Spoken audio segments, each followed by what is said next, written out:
Good morning, good afternoon और good evening.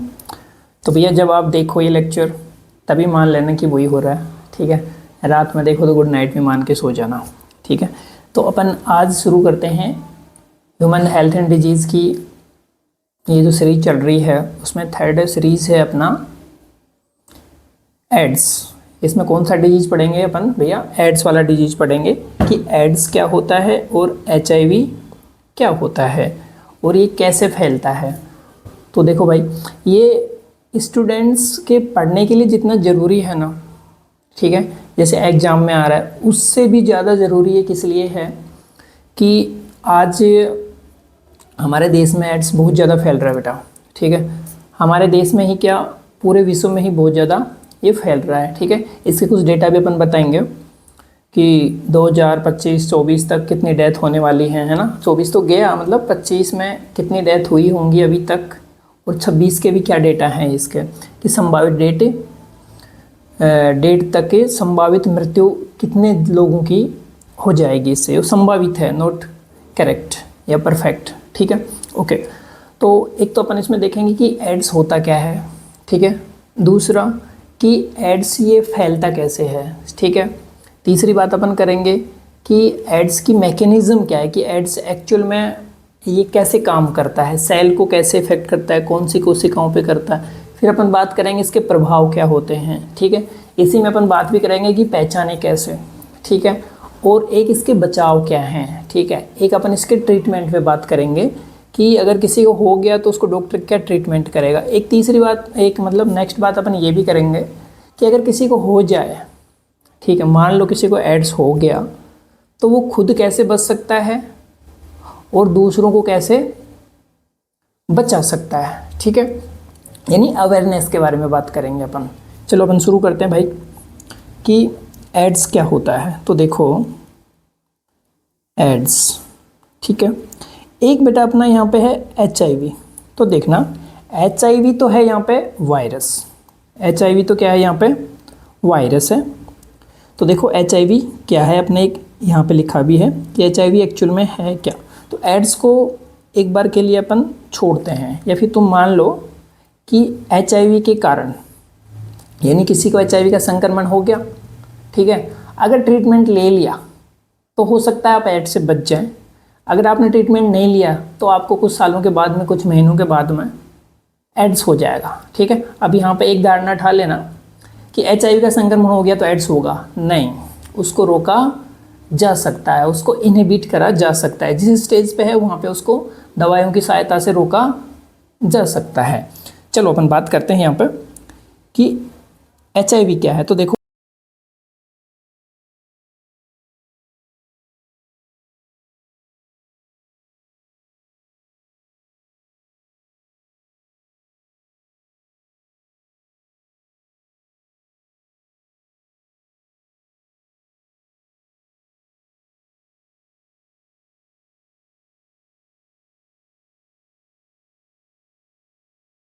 क्या है, तो देखो HIV एक वायरस होता है बेटा जिसको बोलते हैं ह्यूमन इम्यूनो डेफिशिएंसी वायरस, ठीक है।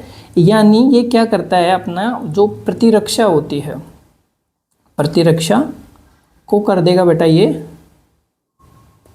कर देता है, कम कर देता है, कम कर देता है, रिड्यूस कर देगा। प्रतिरक्षा को क्या कर देगा, ये रिड्यूस कर देगा। तो देखो HIV आपकी प्रतिरक्षा प्रणाली की कोशिकाओं को संक्रमित और नष्ट कर देता है। तो इसमें कौन सी आती हैं, एक तो TH कोशिकाएं आती हैं, यानी थाइमस की जो सहायक कोशिकाएं होती हैं, हेल्पर, T हेल्पर सेल, ठीक है, इनको कम करेगा और देखो नष्ट भी कर देगा और कम भी कर देता है। इनसे अन्य बीमारियों से लड़ना मुश्किल हो जाता है। अब देखो ये ही क्या करती हैं, अपनी जो प्रतिरक्षा होती है, रोगों से लड़ने की क्षमता, ठीक है, उसका मेन काम कौन करती हैं, TH।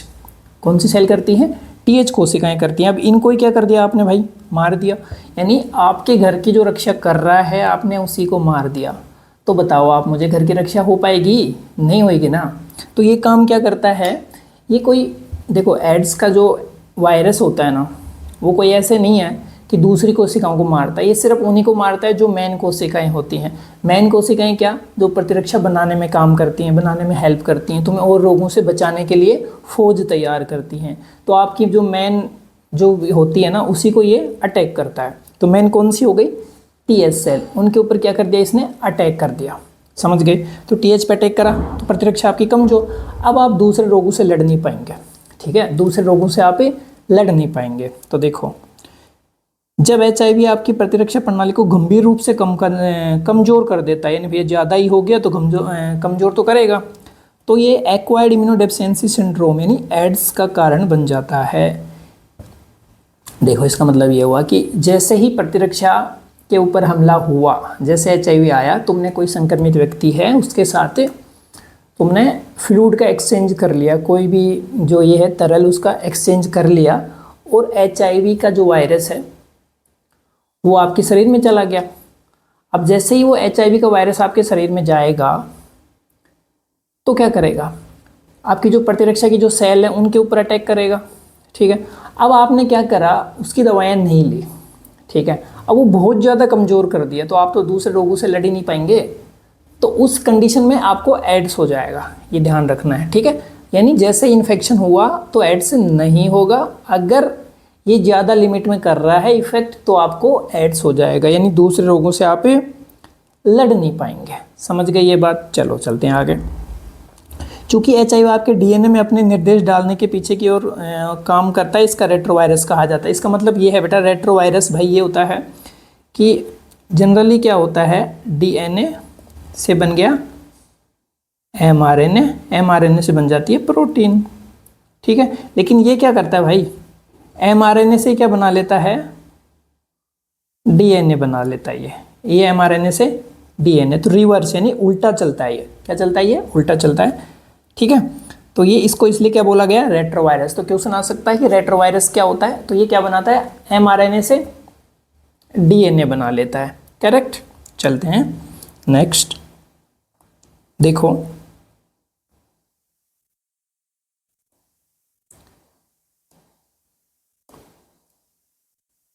यहाँ पे देखो कि एड्स HIV संक्रमण का अंतिम और सबसे गंभीर चरण है। यानी जब आपको एड्स हो गया तो ये तो सबसे गंभीर चरण हो गया, सबसे क्या हो गया, ये गंभीर चरण हो गया है, ठीक है। इसके बाद में तो हालत क्या होने वाली है, खराब होने वाली है। समझ रहे हो ये बात। देखो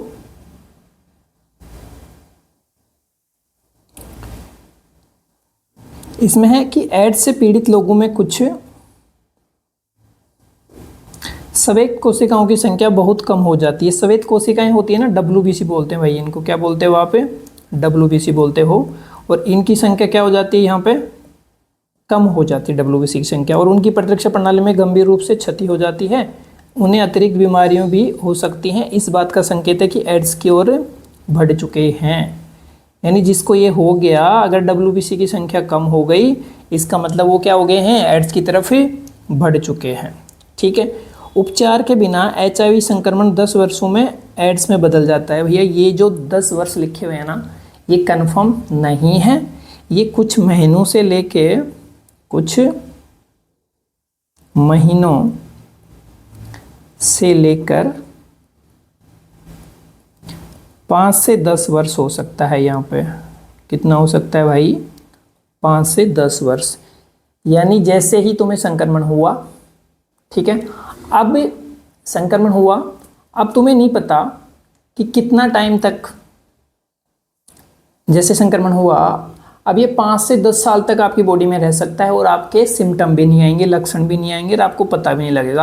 आप तो 30 मार खा बन के घूमोगे, ठीक है। आपको ये बात समझ में भी नहीं आनी और पता भी नहीं लगेगा कि आपको क्या हो चुका है, एड्स हो चुका है। तो इसका मतलब क्या हुआ कि जिन भी लोगों को एड्स है उनसे दूरी बना के थोड़ा रखें। देखो ये बात सच है कि साथ बैठने से एड्स नहीं होता है, लेकिन साथ किस तरह से बैठ रहे हो ये तो आपको पता होना चाहिए ना, ठीक है। साथ बैठने से एड्स नहीं होता है, फिर बोल रहा हूँ, लेकिन साथ बैठने पे आपको प्रॉपर सावधानी रखनी पड़ेगी, ठीक है। ऐसे नहीं साथ बैठ रहे हो और आपस में छेड़खानियाँ कर रहे हो और एक दूसरे को काट के खा गए, ठीक है। अगर ऐसा करोगे तो आपको एड्स होने की प्रॉपर संभावना है भाई, समझ रहे हो। चलो देखो, लोग HIV संक्रमित होते कैसे हैं। देखो मैंने ये हिंदी और इंग्लिश दोनों में देखा, आगे आएंगे अपन इंग्लिश होगा, देखना। आप HIV संक्रमित हो सकते हैं यदि वायरस युक्त शरीर आपके रक्त प्रवाह में प्रवेश कर जाए। यानी भाई किसी को वायरस युक्त रक्त है किसी में, यानी किसी को एड्स हो रखा है, उसको ऑलरेडी क्या है, HIV संक्रमण हो चुका है। अब इसमें ना अपने आप को ज़्यादा 30 मार का मत समझना। जैसे मान लो आप एसिम्मेटिक हो, आपके सिम्टम नहीं आए अभी, ठीक है, आपके सिम्टम अभी नहीं आए हैं, लेकिन आप अनजाने में क्या हो गए हो, संक्रमित हो गए हो मान लो, तो आप क्या करेंगे, दूसरे को तो फैलाएंगे, ठीक है। अभी आप बीमार नहीं हुए गंभीर रूप से, लेकिन अभी क्या कर रहे हो आप भाई, दूसरों को तो फैला रहे हो। इस चीज़ को ध्यान देना, ठीक है।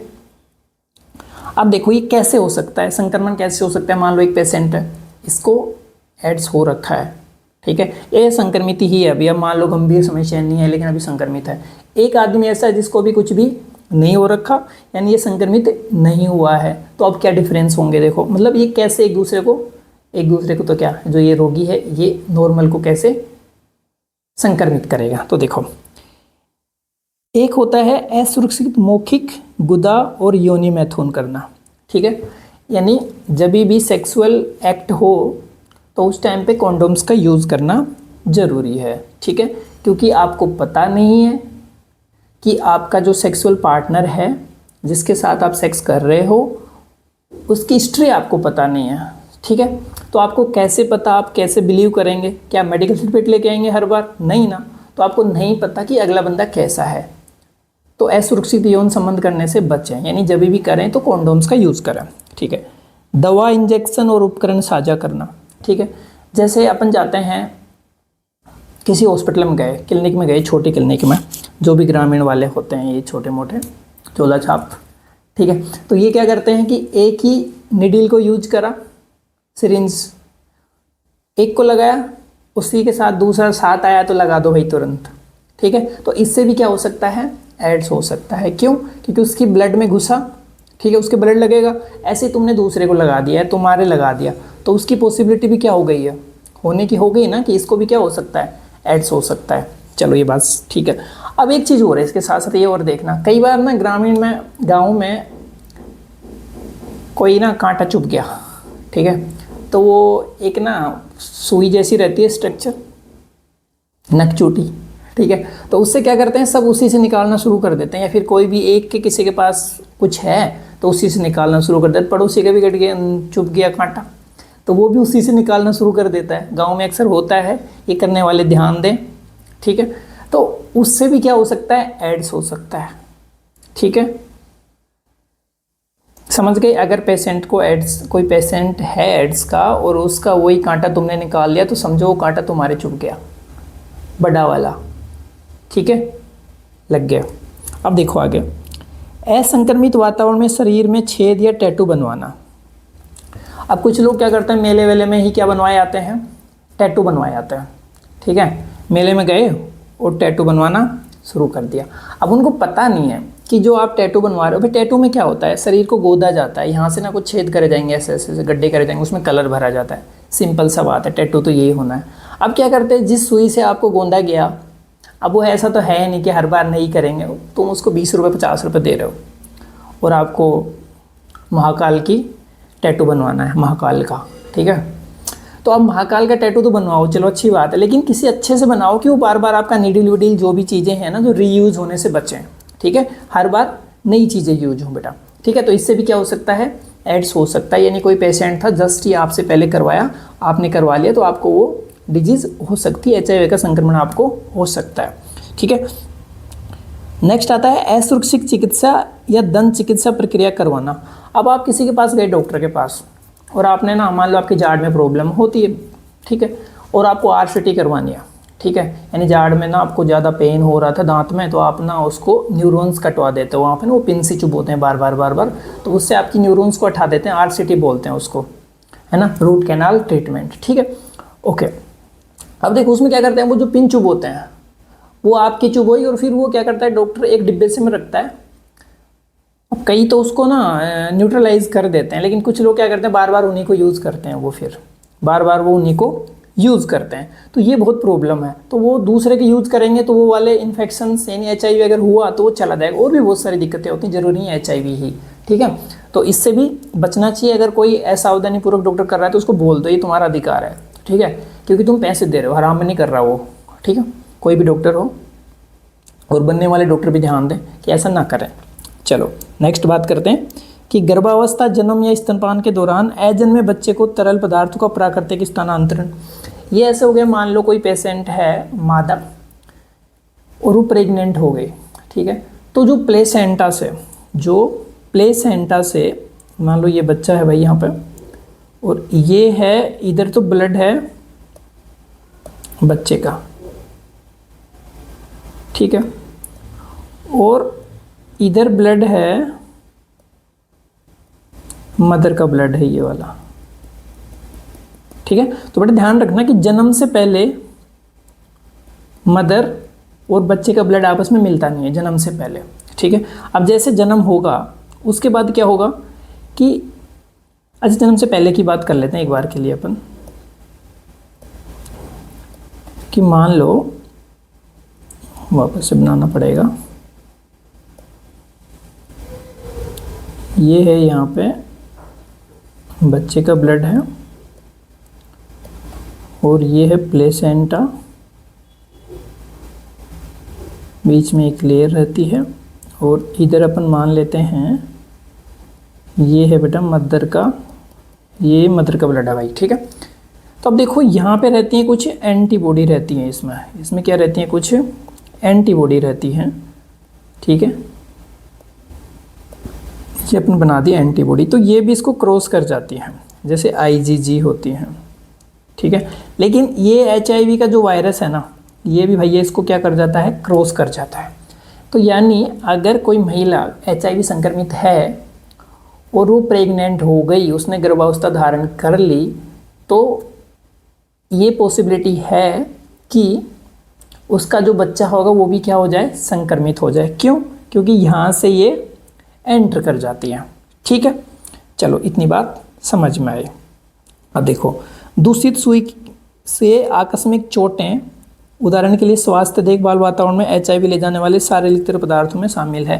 तो देखो ये इसकी बात अपन अभी करते हैं।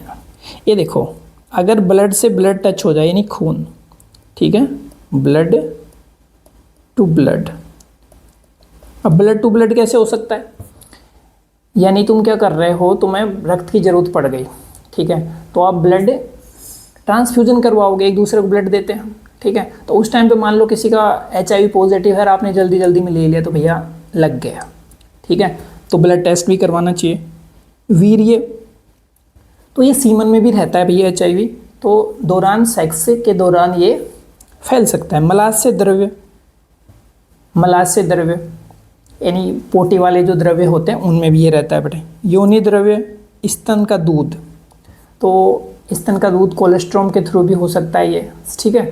तो ऐसे प्रकार से ये हो सकता है कि संक्रमण फैल जाए। तो ये संक्रमण फैलने के रीज़न थे कि किस किस कारण से संक्रमण फैल सकता है, ठीक है। चलो अब एक बार इंग्लिश में भी देख लेते हैं।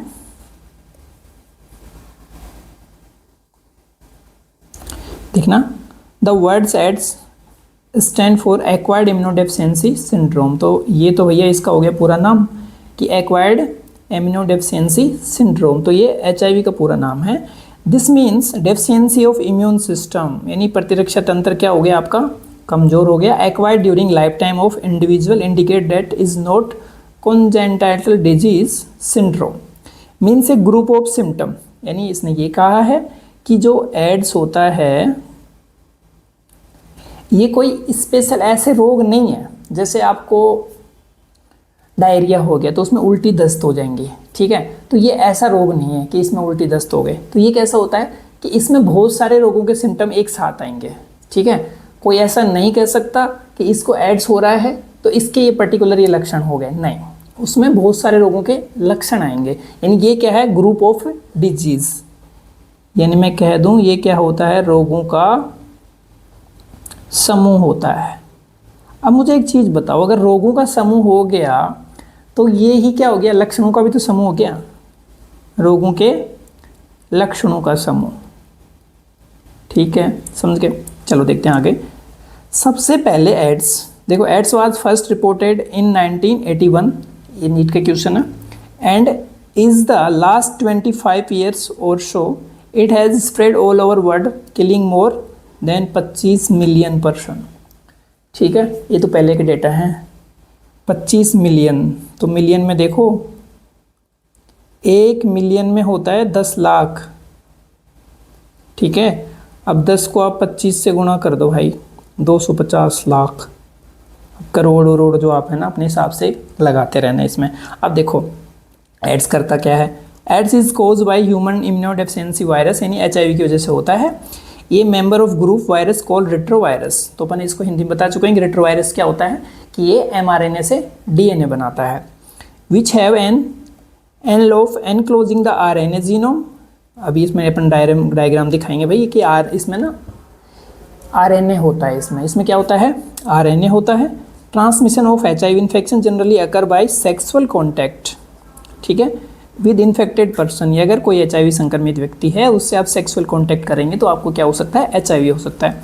Bye transfusion of contaminated blood, यानी संक्रमित ब्लड भी अगर आप क्या करेंगे, ट्रांसफ्यूजन करेंगे, एक व्यक्ति से दूसरे व्यक्ति को चढ़ाएंगे तो उससे भी क्या हो सकता है, HIV हो सकता है। या ब्लड के प्रोडक्ट, यानी हो सकता है कि प्लेटलेट्स ही हों। Infected needles can intravenous drug abuser. अच्छा, अब ये नहीं है कि आप बीमार हुए तो इंजेक्शन लगवाने जाते हैं। अब कुछ लोग हैं ना, ग्रामीण के लोग तो नहीं समझेंगे। मैंने पहले कहा कि ये वीडियो ना ग्रामीण लोगों के लिए भी बहुत ज़्यादा है, यानी स्टूडेंट के लिए तो है ही, अपर लेवल वाले स्टूडेंट, यानी जो कुछ समझ ही नहीं रहे हैं, उनको पता ही नहीं, आंख बंद करके पढ़े हैं, पड़ोस में चाहे कोई एड्स का पेशेंट हो लेकिन नहीं देख रहे हैं, ठीक है, उनके लिए वीडियो ज़्यादा इंपॉर्टेंट है। तो ना ये जो ड्रग्स लेते हैं ना, नशे करते हैं, वो भी इंजेक्शन से बेटा ड्रग्स लेते हैं, तो उनसे भी क्या हो सकता है, एड्स हो सकता है। इंट्रावीनस मतलब वीनस में direct. From infected mother her child through placenta, जो भी आपने बताया प्लेसेंटा से हो सकता है, मदर अगर इन्फेक्टेड है तो बच्चे को हो सकता है। People who are at high risk getting this infection include individuals who have multiple partners, यानी जिसके सेक्सुअल पार्टनर ज़्यादा हैं, ठीक है, यानी जिसके सेक्सुअल पार्टनर ज़्यादा हैं उनके ऊपर हाई रिस्क रहती है, क्योंकि उनको पता थोड़ी ना किसको क्या है, ठीक है। यानी जिसकी 4-5 गर्लफ्रेंड हो तो वो ध्यान रख लेना, ठीक है, कि क्या पता कौन सी के एड्स हो। अब ये आप ऐसा भी नहीं है कि हर किसी से मेडिकल रिपोर्ट मांगते फिरेंगे, है ना, तो इन चीज़ों से बचना चाहिए। देखते हैं नेक्स्ट। तो देखिए ये है एक HIV का जो वायरस है ना, उसकी स्ट्रक्चर है भाई ये, ठीक है। तो यहाँ पे देखो, यहाँ पे लिखा हुआ है एक रिवर्स ट्रांसक्रिप्टेज एंजाइम, ठीक है ना, ये कौन सा है, रिवर्स ट्रांसक्रिप्टेज एंजाइम। इसका काम क्या होता है, mRNA को किस में कन्वर्ट करेगा, DNA में कन्वर्ट करेगा। कैसे करेगा, क्यों करेगा, अभी इस पे बात करेंगे अपन, ठीक है। देखो एक होती है ग्लाइकोप्रोटीन GP120, ये वाली जो आपको स्पाइक जैसे दिख रहे हैं ना ये, ठीक है, ये क्या काम करती है, इसके ऊपर रहते हैं रिसेप्टर, इसके ऊपर क्या रहते हैं, रिसेप्टर रहते हैं। अब ये रिसेप्टर ही क्या करते हैं, जैसे ही एड्स का mRNA यहाँ पे आएगा तो सबसे पहले वो इसी से जुड़ता है, ठीक है ना, सबसे पहले वो इसी पे जुड़ता है। चलो बात करते हैं नेक्स्ट। यहाँ पे देखो ये प्रोटीन की कोटिंग है भाई, 2 प्रोटीन की कोटिंग होती है, एक तो ये कोटिंग है और एक ये बाहर की तरफ इसके कवरिंग है, प्रोटीन की 2 कवर हैं। तो देखो ये 2 प्रोटीन है ना, तो प्रोटीन एक तो है 18 और एक कौन सी है 24। ध्यान देना, अंदर की तरफ 24 और बाहर की तरफ कौन सी है, 18 वाली प्रोटीन है। अच्छा, ये लिपिड की बाइलेयर लिपिड है, देखो ये फैटी लिपिड बाइलेयर मेम्ब्रेन है, ठीक है। ये ग्लाइकोप्रोटीन है, ये आपको जो दिखा ये क्या है, यहाँ पे ग्लाइकोप्रोटीन। ये जो 2 है ना, ये कैप्सिड है भाई, ये क्या है यहाँ पे, कैप्सिड है ये, ठीक है, ये क्या है यहाँ पे, कैप्सिड। तो देखो ये जो कैप्सिड हैं ये इसको कवर करके रखते होते हैं, और ये है आरएनए। ये किसका है, ये आरएनए है इसका, आरएनए।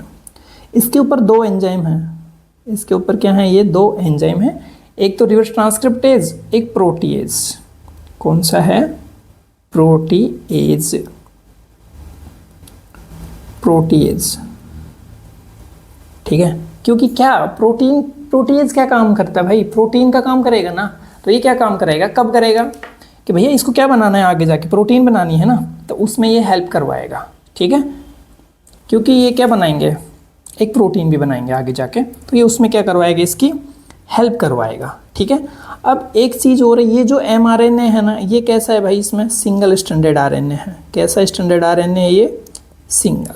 अब ये जो मैंने बोला कि इसके ऊपर क्या मिलेंगे आपको, रिसेप्टर मिलेंगे। क्या मिलेंगे आपको, इनको बोलते हैं CD4 रिसेप्टर, CD4 ग्राही। ठीक है, ये क्या हो गए भाई यहाँ पे, CD4 ग्राही हो गए। ठीक है, ओके।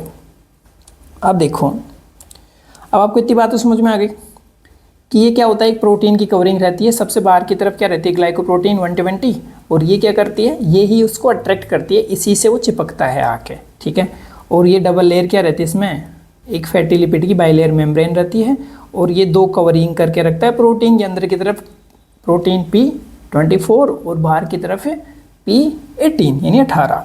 ठीक है, चलो इसके बाद में अपन देखते हैं, ये क्या हो गया, एक स्ट्रक्चर हो गई। ये क्या है भाई यहाँ पे, स्ट्रक्चर ऑफ वायरस। ये क्या है, स्ट्रक्चर ऑफ वायरस। अपन ना इस पूरे एड्स को एक ही लेक्चर में पूरा कंप्लीट करेंगे, तो देखना। नेक्स्ट चलते हैं अपन,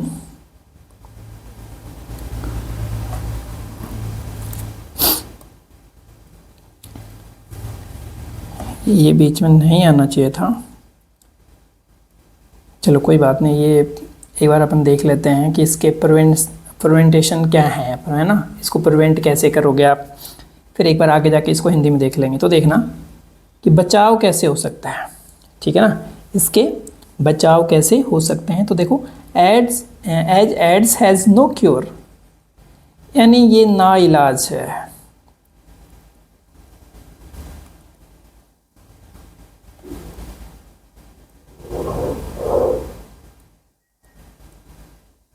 ये है भाई यहाँ पे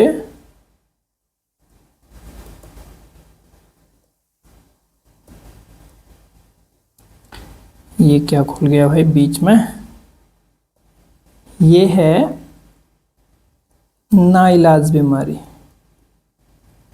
नाइलाज बीमारी है भाई ये।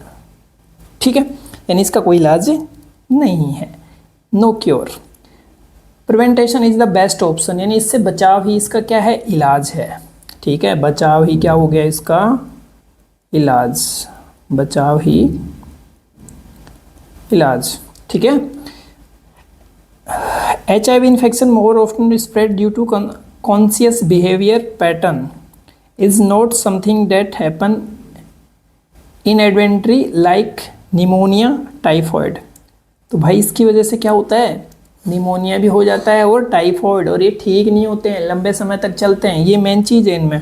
Of course infection in blood transfusion patient, new borns mother from etcetera may take place due to poor monitoring.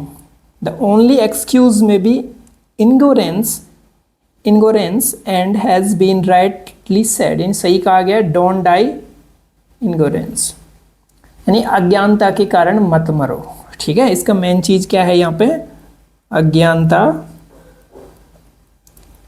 के कारण मत मरो। ठीक है, देखो मृत्युवानी तय है, मौत होनी तय है, लेकिन आप अज्ञानता से मर रहे हो, ये तो बहुत गलत बात हो गई ना, कि आपको ज्ञान नहीं है इसलिए आप मरना चाह रहे हो। ठीक है, कोई कह रहा है तो आप मान नहीं रहे हो। चलो, in our country national AIDS control organisation यानी NCO, तो बेटा इसकी फुल फॉर्म आ सकती है, and other non governmental organisation NGO are doing lot to educate people about AIDS. WHO has started a number of programs to prevent the spreading of HIV infection. भाई WHO world health organisation कितने ही कुछ कर ले, लेकिन जब तक आम जनता नहीं जगेगी ना तब तक इनका प्रिवेंटेशन नहीं हो सकता, ठीक है। क्योंकि जैसे आप देखोगे गांव में, सिटी के लोग तो फिर भी थोड़ा एजुकेटेड हैं तो वो समझते हैं इन चीज़ों से, है ना। लेकिन गांव में देखोगे तो वो तो अपने दिल पे ले लेते हैं उस बातों को। अगर किसी को हो रखा है उनको बोलोगे तो वो भी दिल पे लेंगे, और जिनके नहीं हो रखा है उनको कहोगे तो वो फिर इधर उधर की बातें करते हैं कि अरे कुछ नहीं होता, क्योंकि हुआ नहीं है ना, अभी किसी की मृत्यु नहीं हुई इनके आसपास में। जिनकी हो चुकी है उनको तो पता है, लेकिन जिनको नहीं पता है, जिनके साथ ऐसा नहीं हुआ है, तो वो बहुत हल्के में ले रहे हैं इस चीज़ को। तो भाई ये हल्के में लेना उनको बहुत भारी पड़ेगा, ठीक है। Making blood from blood bank safe from HIV, यानी जो ब्लड बैंक से अपना पहले बात कर ले कि वहाँ से ब्लड लोगे तो भी सेफ होना चाहिए। Ensure the use only disposal needles syringe in public and private hospital and clinics, यानी डिस्पोजल वाली, एक बार लगाओ उसको फेंको, वो वाली सिरिंज आपको क्या करनी पड़ेंगी, वहाँ पे यूज़ करनी पड़ेंगी। फ्री डिस्ट्रीब्यूशन ऑफ कॉन्डोम्स, यानी जो गवर्नमेंट हॉस्पिटल्स हैं वो फ्री में कॉन्डोम्स डिस्ट्रीब्यूट कर रहे हैं कि भाई तुम ले जाओ यार, ऐसे मरो तो मत तुम, ठीक है। लेकिन फिर भी गांव वाले जो लोग हैं ना, उनकी तो हालात बहुत ज़्यादा ख़राब है। उनको तो कॉन्डोम मांगते भी शर्म आती है ना। वो तो किसी के सामने कॉन्डोम्स की बात भी नहीं कर सकते। बात करेंगे तो ऐसा लग रहा है कि पता नहीं कौन से देवता नाराज़ हो जाएंगे, महाकाल नाराज़ हो जाएंगे, भैरू बाबा नाराज़ हो जाएंगे, ठीक है। तो भाई लोगों, कॉन्डोम यूज़ करने से कोई भी देवता नाराज़ नहीं होते हैं, तो कृपया यूज़ करें। उनके 2-3 फ़ायदे हैं। एक तो ये है कि आपको ये STD नहीं होंगी, है ना, यौन संक्रमित रोग नहीं होंगे। दूसरे, जनसंख्या नहीं फैलेगी, ठीक है ना। तो जनसंख्या को भी आप क्या कर सकते हो, कंट्रोल कर सकते हो, ठीक है। वरना तीसरे दिन फिर आप क्या देंगे, पिल्स देंगे, ठीक है। उनके बहुत ज़्यादा साइड इफ़ेक्ट होते हैं। तो सर हमको बाय बाय कह के कुछ ना अच्छे काम कर लो। Controlling drug abuse, advocating safe sex, यानी बेटा कॉन्डोम्स यूज करना भाई, and promoting regular checkup for HIV, ठीक है।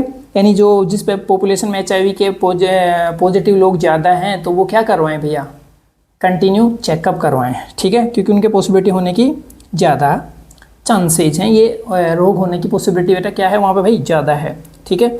ओके, देखो ये अपन कर चुके हैं यहाँ पे कि कभी सुई या सिरिंज अन्य इंजेक्शन उपकरण साझा ना करें, सुनिश्चित करें कि सभी टैटू छेदन प्रक्रियाओं रोगाणु रहित उपकरणों से की जाए, ठीक है। क्या आपके साथी ने परीक्षण करा लिया हो, एक दूसरे के HIV के बारे में जानते हैं। अच्छा ये चीज़ है, अगर किसी की शादी करवा रहे हो, शादी होने वाली हो, तो एक दूसरे की वो क्या देखें कि HIV की जांच दिखाओ भाई आप पहले, है ना। उसके बाद में क्या होएगी, शादी होएगी। ऐसा नहीं कि चलो शादी कर रहे हैं, पंडित जी ने गोत्र देखे, मिलाया कि ठीक है भाई फलाने फूफा जी देख गए, मामा जी देख गए, ठीक है बात खत्म। नहीं, पहले देखना है, चाहे कोई राज़ी हो चाहे कोई नाराज़ हो। अगर मान लो आप किसी को राज़ी हो नाराज़ करने के चक्कर में कोई पेशेंट ले आए, या फिर आपको अगला वाला पेशेंट मिल गया, तो खानदान के खानदान समाप्त होंगे इसमें, ठीक है। क्योंकि एड्स का कोई इलाज नहीं है, आप उसको प्रिवेंट नहीं कर सकते हो, उसको सिर्फ क्या कर सकते हो, इनहिबिट कर सकते हो, रोक सकते हो वहीं की वहीं, लेकिन उसका इलाज नहीं कर सकते आपकी अब तुम प्रॉपर ठीक हो गए, ऐसा नहीं है, ठीक है। और यदि आप नियमित रूप से अलग अलग रोगों के साथ यौन संबंध बनाते हो, नियमित SIT की जांच कराएं। ये उनके लिए जो प्रोस्टिट्यूशन का काम करते हैं, ठीक है, तो उनको क्या करवाना चाहिए, अपना STD चेकअप करवाते रहना चाहिए भाई। ये मैंने ना यहाँ पे कुछ फ़ोटोएं रखी हैं, यहाँ पे थोड़ा सा डराने के लिए कि मतलब जैसे तैसे डर के ही मान जाओ आप, लेकिन थोड़ा इससे क्या रहो, अवेयर रहो। तो देखो भाई, इस भाई साहब को देखो आप, इस भाई साहब को देखो कितने प्यारे लग रहे हैं, ठीक है। अब सोचो ये स्थिति अपनी हो जाए, ठीक है। इसको देखो, दुआ तो कर रहा होगा कि मर जाएं, पर मरा भी कहाँ जा रहा है, ठीक है। हालात देख लो, पसलियाँ गिन लो, पसलियाँ लो वैसे भी गिन लो, बट इसके हालात कुछ ज़्यादा ख़राब। और इस पे देखो ये है ना, ये सारे चकते चकते हो रखे हैं भाई, यानी ये दाद वाले निशान है भाई, रिंग वोम, यानी ये संक्रमण हो जाते हैं, जैसे ईस्ट का इन्फेक्शन हो गया, ठीक है, तपेदिक वगैरह, ठीक है। TB खास रहती है, TB, ठीक है ना, TB हो जाती है, फेफड़ों की बीमारियां हो जाती हैं। चलते हैं नेक्स्ट। ये फ़ोटो आपको ना थोड़ा सा कैसे रियलिटी से वो अनुभव कराने वाली बात थी, तो देख लिया होगा आपने। अब अपन बात करते हैं यहाँ पे कि एक्चुअल में स्प्रेड कैसे होता है, एक्चुअल में HIV दूसरी सेल्स में एंटर कैसे करता है, इन्फेक्शन होता कैसे है एक्चुअल में। तो भाई देखो, ये पहली बात तो मैक्रोफेज को करता है ना। किसको करेगा? मैक्रोफेज को, TH सेल को, किसको? TH, और एक मैक्रोफाज को। ये नॉर्मल सेल्स को इफेक्ट नहीं करता है, ये ध्यान रखना। किस को करेगा ये? एक तो TH सेल्स को, एक मैक्रोफाजेस को, ठीक है। अब देखो, ये मान लो TH सेल है, ये क्या है? कोई एक TH सेल है, TH कोशिका, साय कोशिका है ये। अब देखो, ये है एक HIV वायरस है, ये क्या है? HIV वायरस है। और ये कौन सा है? रेट्रोवायरस, यानी ये क्या कर देता है? mRNA को किस में कन्वर्ट कर देगा भाई? ये DNA में। अब HIV देखो ना, एक ऐसा वायरस है, बहुत हरामी टाइप, नंबर 1, यानी जिसके घर में जाएगा, ठीक है, जिसके घर में जाएगा, अब कोई कहीं पे भी रहेगा तो खाना चाहिए ना, और बच्चे पैदा करने चाहिए, ठीक है। यानी जीव जो होता है, ये तो जीव है ही नहीं वैसे देखा जाए तो, वायरस कोई जीव नहीं होता, लेकिन मैं वैसे जनरल बता रहा हूँ कि कोई भी जीव होता है ना, उसके दो ही लक्ष्य होते हैं, खाना और बच्चे पैदा करना। बच्चे पैदा करने का मतलब अपना DNA को फैलाना, स्प्रेड, खुद का DNA को क्या कर देना? स्प्रेड करना, और दूसरा भोजन मिलता रहे। दो चीज़ें चाहिए, सारा लफड़ा उसी का है, ठीक है। किसका? कि खाना मिल जाए और बच्चे पैदा हो जाएं, ठीक है, उसी का सारा ये लफड़ा होता है। तो देखिएगा यहाँ पे,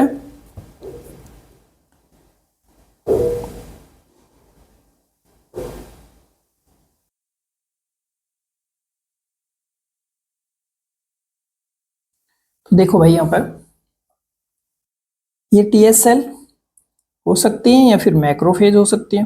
कौन सी? मैक्रोफाज। अच्छा, मैक्रोफेज का तो एक चीज और बोलते हैं इसको, फैक्ट्री ऑफ HIV। क्या बोलते हैं इसको? फैक्ट्री ऑफ HIV, ठीक है। यानी ये क्या करता है कि जो मैक्रोफेज होती हैं उनको एज ए फैक्ट्री यूज करता है, ये एज ए क्या करता है? फैक्ट्री, जिसके घर में रहता है उसी को खाता है, वहीं पे बच्चे पैदा करता है, ठीक है। तो कुछ तो बच्चे अपने जैसे बना लेते हैं, और कुछ ऐसे हैं कि प्रोटीन, कुछ क्या है ये? प्रोटीन। चलो ठीक है, देखो यहाँ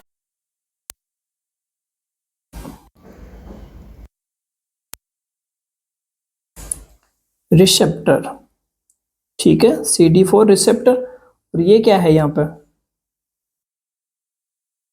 ठीक है, ये यहाँ पे मिलेगा आपको P120, यानी प्रोटीन मिलेगी ना, ग्लाइकोप्रोटीन, ये जाके यहाँ पे जुड़ जाता है और इसके साथ ही जुड़ेगा। अब देखो, तो अब आपने यहाँ पे क्या रखा था? Protease enzyme. कौन सा रखा था? प्रोटीएज, इन प्रोटीन को गला देगा, तो ये कवरिंग है ना, इसको तो हटा देगा, प्रोटीएज एंजाइम, ठीक है, प्रोटीएज एंजाइम इस कवरिंग को हटा देगा। अब ये चला गया सिंगल स्ट्रैंडेड RNA, ठीक है। तो देखो, viral RNA introduce into cell, ठीक है, वायरल RNA चला गया। अब देखो यहाँ पे, देखो viral DNA is produce by reverse transcriptase, DNA is produce by reverse transcriptase. RNA था, अब इसने क्या बना दिया यहाँ पे? जैसे ये RNA है, ठीक है, RNA, और इसने बना दिया भाई यहाँ पे DNA बना दिया। यहाँ पे क्या बना दिया इसने? DNA। किसकी हेल्प से? रिवर्स ट्रांसक्रिप्टेज की वजह से। कौन सा एंजाइम था यहाँ पे? Reverse transcriptase. तो याद रखना है कि ये RNA है जो DNA में कैसे कन्वर्ट होता है, RNA जो है ये DNA में कैसे कन्वर्ट होता है। आई थिंक याद रह जाएगा। चलो अब देखो, ये मान लो DNA बन गया, चलो ये आपको RNA जैसा दिख रहा है, मैं इसको DNA बना देता हूँ।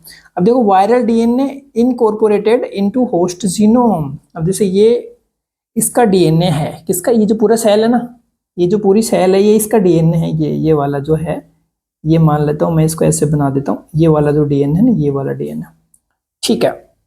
अब देखो, ये न्यूक्लियस है क्योंकि ये तो पूरी सेल है, और ये इसका क्या हो गया? न्यूक्लियस। अब देखो, इसको यूज करेगा, खुद इसके साथ जुड़ जाएगा, खुद इसके साथ ये जुड़ जाएगा, और ये खुद अपने जैसे बच्चे बना लेगा, है ना, और एक वायरल प्रोटीन बना देगा। तो देखो new viral RNA is produced by infected cell, यानी अब आपको क्या बनाना है, यहाँ से डीएनए है, डीएनए से क्या बनने हैं, एमआरएनए, एमआरएनए, एमआरएनए से क्या बननी है, कोई ना कोई प्रोटीन बननी है, तो वायरल प्रोटीन बना देगा, एमआरएनए बना देगा। इन्हें अपने बच्चे प्रोड्यूस कर रहा है, देखो ये बच्चे प्रोड्यूस कर लिए इसने, ऐसे देखो ये वाले, ये लो, ठीक है, खुद के बच्चे प्रोड्यूस कर लिए, इन्हें अपना डीएनए फैला रहा है ये, ठीक है।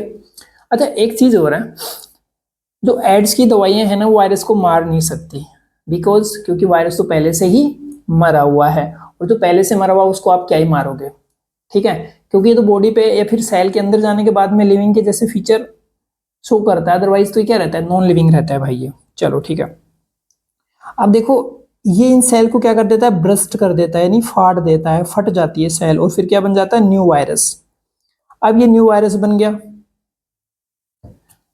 सांप के बच्चे नए, अब ये क्या करेंगे बेटा, न्यू सेल को या न्यू कोशिका को इफेक्ट करेंगे भाई, ये क्या करती हैं, अब न्यू कोशिका को इफेक्ट करेंगे, ठीक है, ये क्या करेंगे, अभी एक नई कोशिका को इफेक्ट करेंगे। तो ये क्या था, एक प्रोसेस थी कि एचआईवी, मान लो ये एचआईवी है, ये इस कोशिका को कैसे इफेक्ट करेगा, यानी जैसे ये मान लो कोई एक मैक्रोफेज है, ये टीएच है, ठीक है, यहाँ पे लगे होते हैं CD4 रिसेप्टर, और इसके ऊपर लगी होती है P120, ये जाके यहाँ से जुड़ गए, मान लो ये है तो यहाँ पे जुड़ गया, ठीक है। अब इसका डीएनए इसमें इंजेक्ट कर देगा ये, है ना, ये इसका डीएनए चला गया, अब इसका खुद का भी तो डीएनए रहेगा न्यूक्लियस में, उसके साथ ये क्या करेगा, खुद को जोड़ लेगा और अपने बच्चे पैदा करना शुरू कर देगा। बच्चे क्या हो गया, डीएनए है, क्योंकि देखो कोई भी डीएनए होता है तो उसका काम तो क्या ही होता है, एमआरएनए बनाओ, एमआरएनए से आरएनए बनाओ, एमआरएनए बनाओ, एमआरएनए से प्रोटीन बनाओ, प्रोटीन से आपका कोई भी फीचर है, कोई भी लक्षण है वो आ जाएगा, प्रोटीन बनाएगा, ठीक है। तो ये प्रोटीन बनाएगा,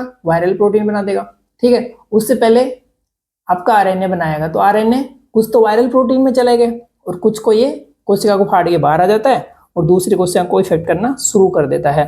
और करते कौन सी कोशिकाओं को इफेक्ट है, प्रतिरक्षी कोशिकाओं को, WBC को, TH को और मैक्रोफेज को।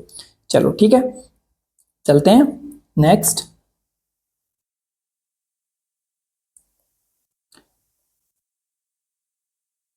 चलो यहां पे देखते हैं अपन इसके सिम्टम क्या हैं, कि क्या क्या सिम्टम हो सकते हैं, आपको कैसे पता लगे कि भैया तुम्हारे लग गए, ठीक है। आपको कैसे पता लगेगा कि तुम्हारे लग गए, तो देखो एक तो इसके होते हैं ना प्रारंभिक लक्षण होते हैं, क्या होते हैं इसके, प्राइमरी सिम्टम होते हैं, ठीक है, एक्यूट HIV बोलते हैं उसको। एक होते हैं जो भैया अब तो तुम बच नहीं सकते, है ना, वो वाले। तो देखो जो प्राइमरी होते हैं वो इन्फेक्शन के कुछ दिन बाद में आना शुरू हो जाते हैं, प्राइमरी वाले तो, ठीक है, लेकिन अपन उसको कर देते हैं इग्नोर, अपन उसको कर देंगे इग्नोर। फिर क्या होता है, लगता है यार खांसी जुकाम बुखार तो होता ही रहता है, ठीक है, अपन जांच वाच नहीं करवाते, फिर वो चलता है कुछ सालों तक, आपको पता भी नहीं रहेगा, आपके कोई सिम्टम भी नहीं आएंगे, ठीक है। तो देखो क्या होता है, संक्रमण के पहले कुछ हफ्तों में आपको फ्लू जैसे, फ्लू मतलब बेटा कि वायरल टाइप के ना, जुकाम उखाम वो वाले वायरस जैसे लक्षण दिख सकते हैं, जिनमें शामिल हैं बुखार, यानी अगर HIV हुआ है तो आपको बुखार आना शुरू हो जाएगा, ठंड लगना, थकान, अब ऐसे मत कहते ना ये तो डेंगू वाले लक्षण लग रहे हैं, गले में खरांश, मांसपेशियों में दर्द, सूजी हुई लस्सी का लिम्फ नोड, यानी यहाँ पे जैसे कई बार जुकाम लगता है ना तो यहाँ पे सूजन आ जाती है, यहाँ पे क्या आ जाती है, सूजन, त्वचा पर चकते और ऐसे, जैसे अभी अपन ने फोटो में देखे थे, ठीक है। और इसमें क्या होता है कि जो अपनी TH कोशिकाएं होती हैं, TH सेल होती हैं, देखो इनकी नॉर्मल काउंट कितना रहता है, नॉर्मल काउंट रहता है इनका 1200, ठीक है, नॉर्मल काउंट कितना रहता है इनका 1200, ठीक है, mm³, ठीक है ना। चलो लेकिन जब ये हो जाता है, ये 200 से भी कम आ जाती है बेटा, ये कितना काउंट आ जाता है, 200 से भी कम काउंट आ जाता है इसका। अब इसके कुछ लक्षण क्या भी हैं, बाद वाले लक्षण भी हैं कि अब तो हो ही गया, तो देखो यहाँ पे देखो,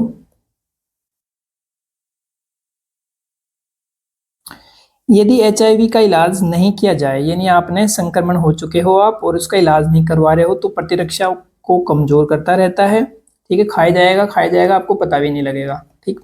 और एड्स में बदल जाता है, समझ गए। जो पहले अपन ने बोला था कि जैसे ही संक्रमण हुआ एचआईवी का, जैसे ही एंटर करा तो एड्स में नहीं बदला है। एड्स तो क्या होता है, सिम्टम ऑफ ग्रुप्स।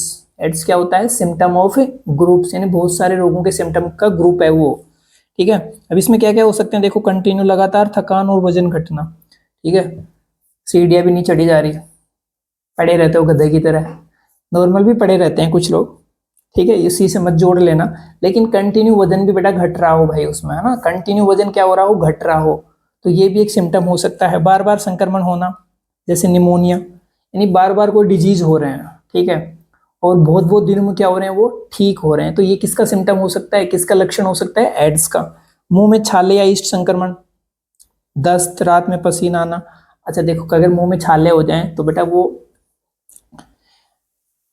अगर किसी के मुंह में छाले हो जाएं तो उसको एक एड्स का सिम्टम ही ना माने। ये भी हो सकता है कि जो छाले हुए हैं वो आपका जो लाइफ साइकिल है ना वो खराब होने से भी हो सकता है। जैसे कैसे, डेली रूटीन जो आपका है कि आप रात को 10 बजे सो जाते हैं, सुबह 5 बजे उठते हैं, 6 बजे उठते हैं, जितने बजे, आपका एक फिक्स साइकिल है, रूटीन है, लेकिन आप 1-2 दिन से अस्त व्यस्त हो गए, किसी प्रोग्राम में हो गए, यानी नींदों का साइकिल खराब हो गया तो भी आपके छाले हो सकते हैं। आपके कॉन्स्टिपेशन है, ठीक है, कॉन्स्टिपेशन मतलब कब्ज वब्ज वाली दिक्कत है, पेट संबंधी से रिलेटेड जो भी प्रॉब्लम आए ना, जिसको पेट की गर्मी भी कह सकते हो, कॉन्स्टिपेशन अलग है, गर्मी अलग है, ठीक है, तो उसकी वजह से भी छाले हो सकते हैं, ठीक है। लेकिन अगर बहुत बहुत दिन तक छाले सही नहीं हो रहे हैं, कंटिन्यूअस होए जा रहे हैं, तो ये किसका सिम्टम हो सकता है, एक एचआईवी का सिम्टम हो सकता है, तो इसको ध्यान में रखना है, ठीक है। चलो, ईस्ट संक्रमण, ठीक है, इसमें ना कवकों संबंधित संक्रमण हो सकते हैं, जैसे रिंग वॉर्म, यानी दाद वगैरह, ये चीजें बहुत बहुत दिन तक मिट ही नहीं रहे हैं। कोई कट लग गया, बहुत दिन तक मिट ही नहीं रहा है, तो वो भी किसका सिम्टम हो सकता है, एक एड्स का सिम्टम हो सकता है।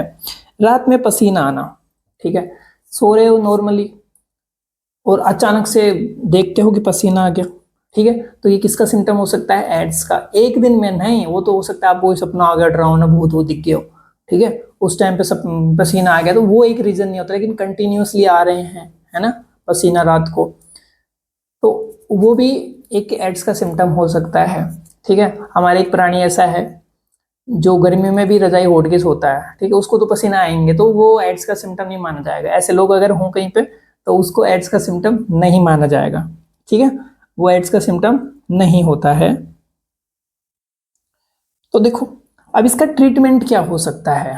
अब अगर आप इसका ट्रीटमेंट लेना चाहें कि एड्स को कैसे रोकें, एड्स को कैसे रोकें, इसका ट्रीटमेंट क्या होता है, तो देखो इसमें होता है कि एंटीवायरल थेरेपी। एंटीवायरल थेरेपी यानी देखो, एंटी यानी आपको क्या रोकना है, वायरस की ग्रोथ, यानी जो ये बढ़ रहा है इसको क्या करना है बेटा, इनहिबिट करना है, यानी इसको क्या करना है, आपको रोकना है, इसको क्या करना है, आपको रोकना है। तो आप कैसे रोकेंगे, अभी आपने देखा था कि ये कोई एचआईवी था, सिंगल स्ट्रैंडेड आरएनए वाला, और ये क्या बना रहा था, ये एमआरएनए बना देता हूं मैं, ये डीएनए बना रहा था, ठीक है, फिर अपनी मशीनरी यूज करके क्या बना रहा था, एमआरएनए बना रहा था, और फिर बना रहा था ये प्रोटीन। क्या बना रहा था, ये प्रोटीन। क्यों, इसके पास में क्या था भाई, यहाँ पे एक रिवर्स ट्रांसक्रिप्टेज एंजाइम था। क्या था, रिवर्स ट्रांसक्रिप्टेज एंजाइम था, आरटीई। और एक एंजाइम और था इसके पास में, चलो इसको अलग कलर से दिखा देते हैं। ये एंजाइम था प्रोटीएज। कौन सा था, प्रोटीएज। ये 2 एंजाइम थे इसके पास में। अब देखो, अगर इसको यहां पे जाना है, एमआरएनए से क्या बनाना है इसको, डीएनए, तो आपने क्या कर दिया, इसको ही इनहिबिट कर दिया, यानी आपने एंटीवायरल ड्रग्स में क्या दे दी कि भैया ये जो रिवर्स ट्रांसक्रिप्टेज एंजाइम है ना, ये ही आगे जाके डीएनए नहीं बनाएगा, उसी को रोक दिया आपने। एक तो ये दे सकते हो, एक क्या दे सकते हो आप, ये प्रोटीएज वाला जो है ना, कि ये इन्फेक्शन ही नहीं करेगा, सेल के अंदर जा रहा है ना ये, तो ये इसको तोड़ेगा ही नहीं, ठीक है, इसके ऊपर जो कवरिंग है खुद के डीएनए के ऊपर प्रोटीन की, उसको तोड़ के तो जाएगा, तो आपने प्रोटीएज को हटा दिया, यानी उसको एंटीवायरल दे दिया, एंटी प्रोटीएज दे दिया, तो वो नहीं करेगा ना, इन्फेक्शन नहीं करेगा, ये आप दे सकते हो। अब देखो, लेकिन ये प्रॉपर इलाज नहीं है, ठीक है, इसका इलाज संभव है ही नहीं। कुछ आप रोक सकते हो, और वो आगे अगर बहुत ज़्यादा बढ़िया दवाएं ले रहे हो आप, तो उसको आगे बढ़ने से भी रोक सकते हो आप, ठीक है, कंटिन्यू दवाएं ले रहे हो तो आगे बढ़ने से आप उसको रोक सकते हो, अदरवाइज तो वो कंटिन्यू चलेगा, ठीक है, और दूसरे में भी फैलेगा। तो देखिएगा, एंटीवायरल, एंटी रेट्रोवायरल ड्रग्स, ठीक है, interfere with HIV life cycle. तो अपने बताया कि ये क्या करता है, इसकी ग्रोथ को रोक देगा। कैसे रोकेगा, यहाँ पे बता दिया ये भी कि ये तो इसको क्या कर दो भैया, इनहिबिट कर दो, या फिर इसको इनहिबिट कर दो, या फिर दोनों एक साथ भी दे दो। Partially by inhibiting the reverse transcriptase enzyme, ठीक है, या तो रिवर्स ट्रांसक्रिप्टेज एंजाइम को रोक रहा है, which is the virus need replicate. ये किसके लिए चाहिए था, रेप्लिकेशन के लिए चाहिए था, यानी अपने बच्चे पैदा करने के लिए। अब आपने क्या कर दिया, ठीक है।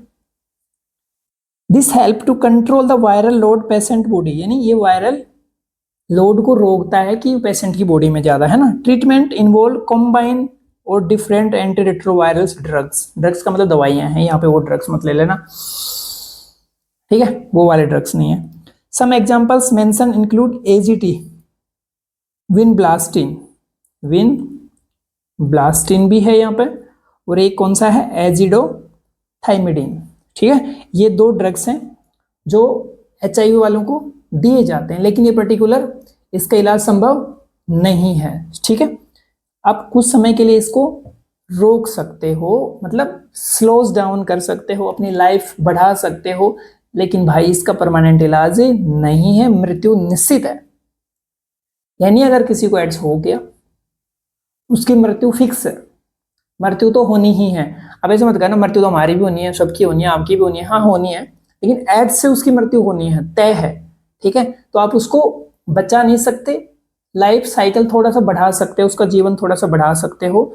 यानी अगर वो कल मरने वाला है तो परसों मर जाएगा, लेकिन मरेगा पक्का। और उससे ज्यादा खतरनाक बात ये है, अगर मर जाए तो कोई दिक्कत नहीं, वो तो मरेगा, ठीक है, उसका कोई इलाज नहीं है, लेकिन वो अज्ञानता की वजह से जो उसके घर में बच्चे हैं और भी लोग हैं, वो उनको भी मार रहा है। ये सबसे बड़ी प्रॉब्लम है, ठीक है। गांव में तो कोई सोचता ही नहीं है, बेइज्जती और सोचते हैं कि यार अगर उसको ऐसा कुछ कह देंगे तो वो फील कर जाएगा। भाई मेरा कहने का मतलब ये नहीं कि आप किसी को फील कराओ, यानी आपकी प्रॉब्लम रोगी से नहीं है, रोग से है, ठीक है। आपको HIV से बचना है, ना कि HIV पेशेंट से, ठीक है। तो वो चीजें जो HIV संक्रमण कर सकती हैं, उन चीजों से आपको क्या रहना पड़ेगा, दूर रहना पड़ेगा, और इन चीजों के बारे में आपको पता करना पड़ेगा कि कौन कौन सी चीजें जो अपन ने बता दी हैं, उन चीजों से आपको क्या रहना पड़ेगा, दूर रहना पड़ेगा, और जिनको हो रखा है वो थोड़ी डिस्टेंस मेंटेन रखें, ठीक है। चलो ये अपन ने बात करी कि कौन कौन सी उसको दवाइयां दी जाती हैं और क्यों दी जाती हैं, ठीक है। तो देखो ये था एड्स के बारे में, और यहाँ पे अगर अपन बात करें कि एड्स के बारे में जो डायग्नोस करते हैं, डायग्नोसिस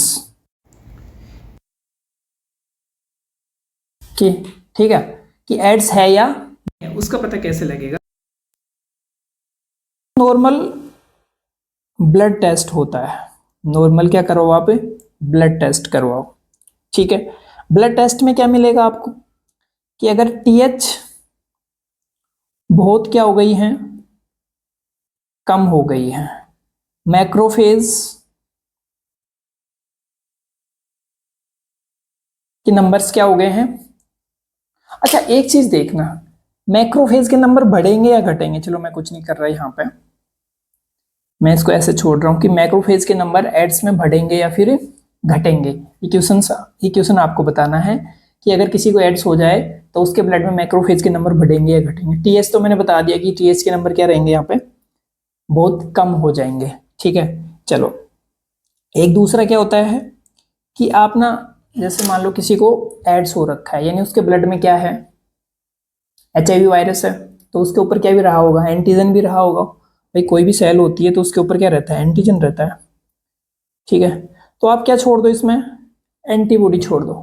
क्या छोड़ो आप इसमें, एंटीबॉडी छोड़ो, जिससे आपको क्या पता लग जाएगा कि इसमें संक्रमण हुआ है। तो ये किसके साथ कनेक्ट हो जाएगी, ये तो ये किसके साथ कनेक्ट हो जाएगी, इस चलो इसको ना अलग कलर से बना देते हैं।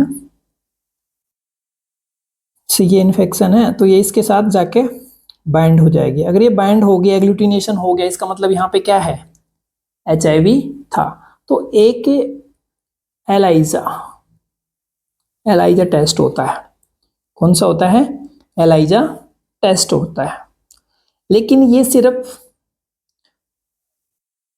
ये कंफर्मेशन टेस्ट नहीं है, ठीक है, ये कंफर्मेशन टेस्ट नहीं है, कंफर्मेशन टेस्ट नहीं है। तो कंफर्मेशन टेस्ट कौन सा होता है, वेस्टर्न ब्लोटिंग, वेस्टर्न ब्लोटिंग। यानी आपको अगर एलाइजा टेस्ट पॉजिटिव भी आ जाए तो ज़्यादा डरने की जरूरत नहीं है, कई बार वैसे भी आ जाता है, तो आपको कंफर्मेशन टेस्ट करवाना पड़ेगा। तो वो कौन सा होता है,